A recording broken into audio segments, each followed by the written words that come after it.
As a kid, I was unwillingly trained on how to deal with catastrophe. Although I didn't even know how to spell catastrophe. I thought there was a Y on the end. Some of you aren't laughing at that, and you spelled it the same way that I did. Some would say trial by fire in my life, but my question would always be, do I have to experience this fire to learn to deal with life? My young mind would be asking these questions in the midst of the devastation, and I would simply go into survival mode. As I got a lot older, I started to ask a different question. If I know that the fire is ultimately coming at some point, how can I wet the soil in that area of my life to minimize the damage that I know that is on the way?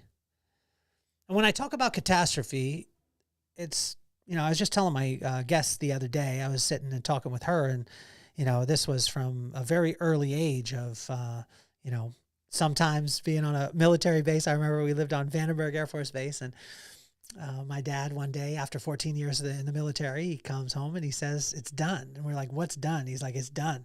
And he just got out of the military after 14 years. And the reality hit when the moving van showed up, and the moving van shows up and they start packing stuff, and all the kids who are so used to everyone on base moving, they're like, oh, cool. What base are you moving to? Where are you moving to?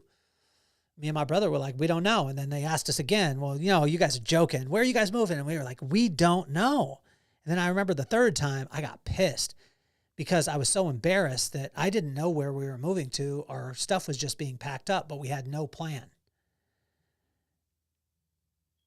That type of thing at the age of 10 years old, can be a little shocking, can be scary, especially when you have to go to school, you have to face your friends, you have to do all these things. But from a very early age in life, like, it was just trial by fire with so many different aspects in our life but when I started to ask myself, like, not about how to put out the fire, but how to wet the soil so we minimize the damage, that changed everything. In Proverbs 9, it reminds us that just as wisdom calls, so does silliness, and it gives us the one thing that we will need to decipher between the two so we can wet the soil in every area of our life. So why don't we get this party started?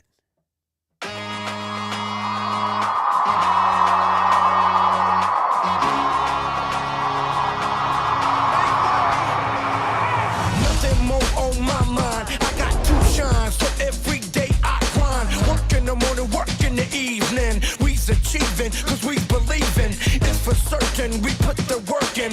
We ain't stopped just because it's hurting. Right before your eyes, so it's coming to no surprise. The takeover is televised. Over and over and over again. Make no mistake, we continue to win. Defeat never known, cause I will not lose. They wanna mimic my moves, but can't walk in my shoes.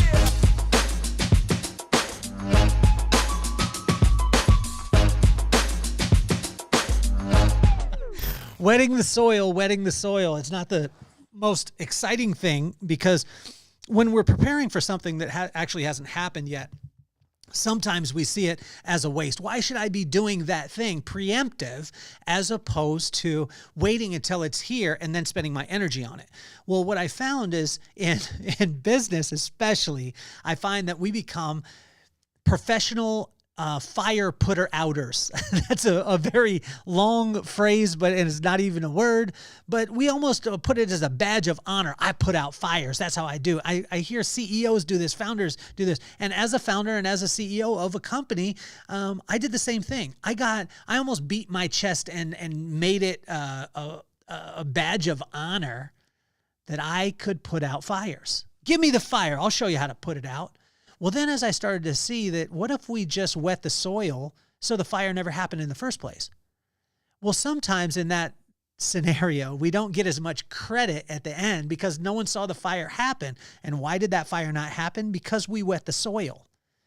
How can we wet the soil in the areas of our life, whether it be business or our relationships, to be able to get to a point where those things never blow up or the fire never happens? Now, does this mean we'll live a perfect life? Absolutely not. But the difference, honestly, between Wisdom and silliness is the difference between, like, when we give in to silliness, which is just not listening to wisdom. And what is wisdom?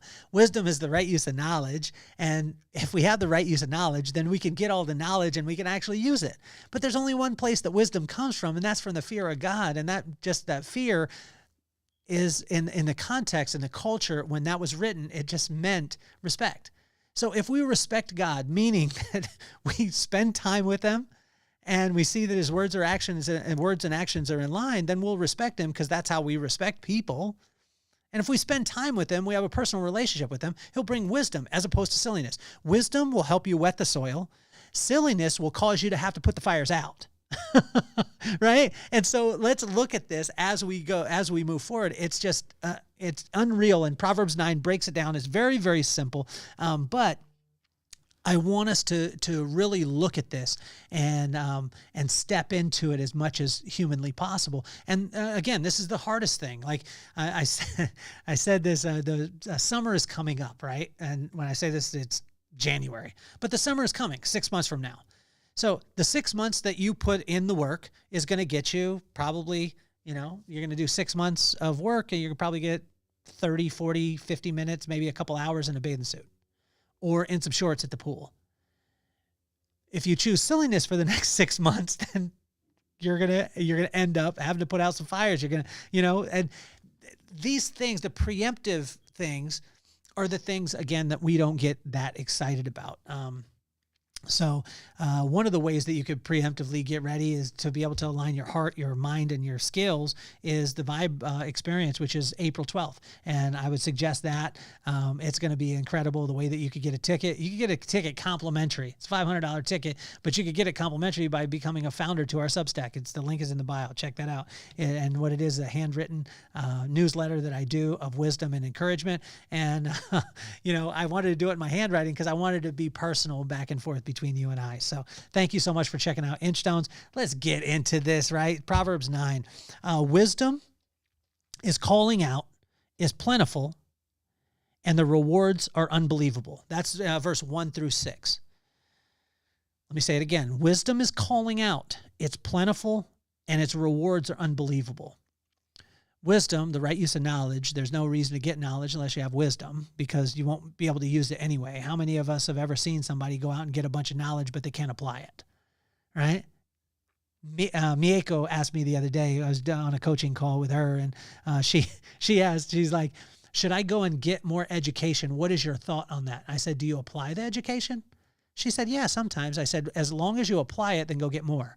But don't just keep storing up a bunch of education and not apply it.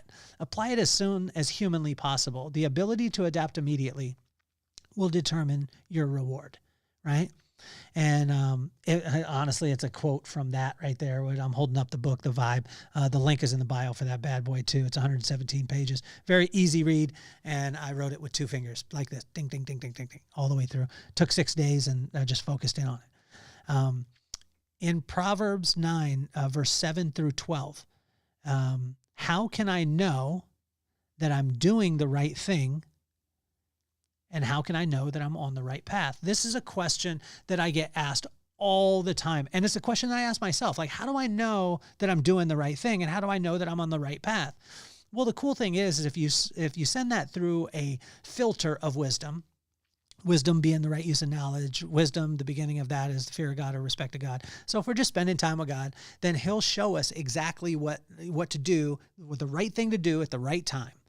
Now, it won't always feel good. It won't always seem right, because most of the time, conventional wisdom or worldly wisdom is not the same as godly wisdom. Godly wisdom is doing something and not trying to take credit for it. Worldly wisdom is you better take as much credit for it as possible, because if not, someone's going to steal your stuff. Godly wisdom is investing in relationships. And like my pop said, you never know where someone's from. You never know where they're going. You never know where you meet up with them again. So make a friend out of everybody. And so doing the right thing, even when nobody's watching, because at some point it's going to come out in the wash. In verse 7 through 12, let me read it again. How can I know that I'm doing the right thing and on the right path? The only way that we'll know is if we test that with the one who created the scenarios in the first place. So if we get a chance to be able to spend time with him, He'll direct us in the right way. And it was a thing that, I was living in Vegas years ago, and God was like, if a person asks you for some water and you slap them upside the head, that's not going to be the right thing. But if they ask you for some money and you give them some water, it's not going to be the right thing. How do I know whether to slap someone upside the head, kind of give them a come to Jesus speech? How do I know when to give them water? How do I know when to give them money? And this came up because there was a guy that was begging for money. And I was like, well, how do I know whether to just give him some advice, give him some water, because it was hot outside in Las Vegas, or just give him the money that he's asking for? And God's let me know, like, I will direct you. But for me to direct you, you got to be listening to me. You got to spend time with me. So it's not just about like reading something, not about just reading the word, but it's about allowing the word to read you and having a personal experience. I could read about you all day. I could read about my friends all day, but when I spend 15, 20 minutes with them and I'm just there with them, nothing could stand in the way of that. So in verse 13 through 18, silliness is calling out, it is plentiful, and the rewards are unbelievable. Does that sound familiar? See, in Proverbs 9, it's so funny because watch this. Wisdom is calling out, it's plentiful, and the rewards are unbelievable. And as we finish, is silliness is calling out, it's plentiful, and its rewards are unbelievable. But the only way to know the difference is in the middle. How can I know what's right? How can I know that I'm on the right path? The only way is to be able to be in touch with God. So silliness will sound the exact same thing as wisdom. But how do we know how to apply the right thing? It's by having a relationship with God. That's why I find it, my brother is so good at this, Big Rob. I want to give a huge shout out to you. My big brother, Rob, asked me a lot of questions. He'll ask me questions about it as opposed to telling me, oh, this is what I did. This is what you need to do. He'll ask me questions about it. Because a lot of times when we go through something, we want everyone else to go through the exact same thing. But what God is saying is, my relationship is personal to you and I will direct you. I will direct the steps of a righteous man or woman. I will direct those steps. But to be righteous means that you do the right thing, but the only way that you know how to do the right thing is by staying in touch with him. I know it sounds simple, and it is. The difference between wisdom and silliness, they sound exactly the same. A lot of times they give the exact same benefits, and that's what it listed out. But the only way that we'll know the difference between the two is by staying in touch with him. Right? So as I talked about it earlier, like I was trial by fire, and catastrophe was something that I was thrust into as a kid. A lot of kids that grew up with me didn't realize that this stuff was going on. The reason why is because we were also taught the resilience muscle. So most of the time people didn't realize the challenges that were happening. But that was because my mom was on one side. She was just praying it up. My dad was on the other side. I told him about my pop a lot. And then my pop was, he was a different cat. But my muscle to react was built from a very early age. And although the muscle of wisdom that is being formed now is helping me to see what is coming, prepare for it, and stay fluid in my response. You see, my muscle early on was just a reactionary. It was like, this thing happens, I react like this. This thing happens, I react like that. I was putting fires out. And I got, I think from a very early age, I became and my brother did too. If you know Rob, he became a guy who could put out a fire, no matter what happened. But it's amazing because as I got a little bit older, the wisdom muscle, God started to work on the wisdom muscle that is being formed, that now is helping me to see what is coming and prepare for it and stay fluid in my response and wet the soil so the fire never happens, as opposed to just fighting the fires. So Proverbs 9 hit me really, really hard. And how can we be preemptive? What are the challenges that are coming that you can't see right now that you could prepare yourself for, so that muscle will be so strong that it will minimize the damage, or sometimes it can circumvent that damage from even coming about anyway because you were so prepared. Fight the fires, wet the soil. I would suggest in the future, wet the soil. And we could do that through wisdom, and the only place we could get wisdom is from the one who created it. So spend time with him. He wants you. I want to encourage every one of you right now that God has his timing is perfect. His plan is perfect. His purpose is perfect. And he's just waiting on spending a little bit of time with you. He's not coming with a judgment. He's not coming with hellfire, anything like that. What he's coming with is saying, I absolutely love you. You're exactly where you need to be at the exact right time. And if I needed you someplace else, I'd have you in that place. Rest in that. And then for the words of my pops, you're the greatest. So act accordingly. It's been Proverbs 9, another episode of Inchstones. Check out the Vibe Experience. Check out the book, Substack. Make sure that you subscribe to us on that and become a founder, and then come to the Vibe Experience complimentary. Hopefully you're having a phenomenal day. I am. My name is Kelly Cardenas, and I'm officially off the hot seat. Peace, love, and soul.